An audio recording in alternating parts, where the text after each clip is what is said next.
We think we see colors. We think this has always been true. But if you had stood in ancient Greece and pointed at the Mediterranean Sea, Homer wouldn't have called it blue. He would have called it wine dark. And he wasn't being poetic, at least not in the way we assume. He quite literally couldn't see what we see when we look at blue. This isn't a metaphor about translation. This is about a gap between human neurology and language that rewired how our brains process reality itself. For most of human history, blue didn't exist. Or rather, the color existed. Light waves of a certain frequency will always exist, but the human mind had no category for it. Ancient Sanskrit texts have 11 color words. None of them describe blue. The Torah, written in Hebrew around 3,000 years ago, mentions color constantly: crimson, scarlet, gold, green. Blue appears exactly once, almost accidentally in passing. Even the ancient Egyptians, who manufactured blue pigment and painted it on tomb walls, seemed to process it as something foreign, not a color, a material, a substance, like calling gold gold rather than that color you find in mines. The evidence is everywhere once you stop looking for blue. A linguistic researcher named Berlin and Kay studied 98 languages and found a pattern. When languages develop color terminology, they always appear in the same order. First comes black and white, light and dark, then red. Only after red appears do cultures begin to see yellow, green, and blue always comes last. It's not that cultures suddenly invent a word for something they've always perceived. It's that the word creates the perception. Consider a modern example. The Himba people of Namibia, who live in one of Earth's most vivid landscapes, have no separate word for blue and green.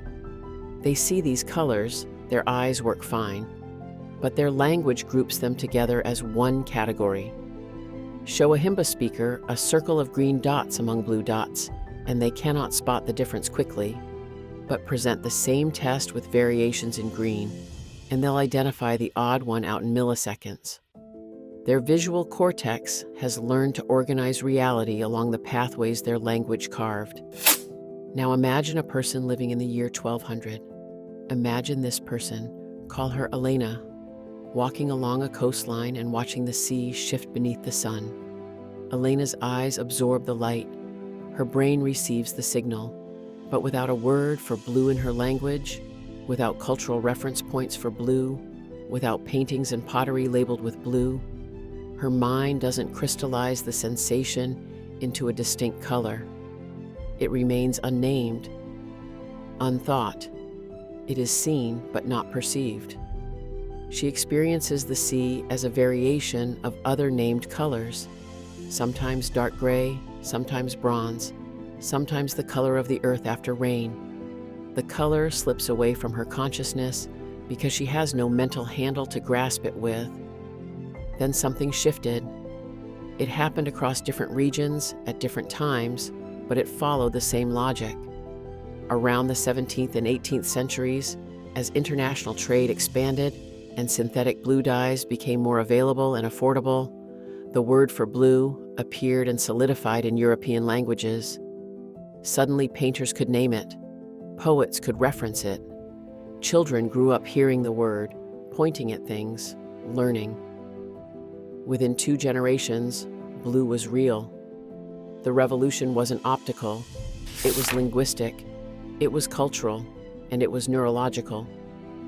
What makes this revelation unsettling is not that ancient peoples were colorblind. They weren't.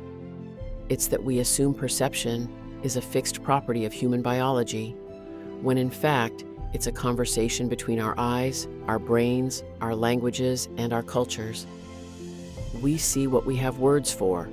We think about what we see. We build beliefs on what we think. And so language doesn't merely describe reality. It sculpts the reality we're capable of experiencing.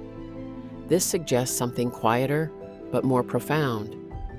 How many colors can you not see right now? How many phenomena are flowing past your senses, unremarked and unnamed, waiting for a word that will make them visible, not because your eyes are failing, but because your language hasn't caught up to your brain's capacity yet. The light is hitting your retinas, the signal is traveling. But somewhere between the sensory input and conscious awareness, something goes unnamed and therefore unthought. The sea will always have been blue, but blue will never have always been seen. The world doesn't change. Our ability to notice it does,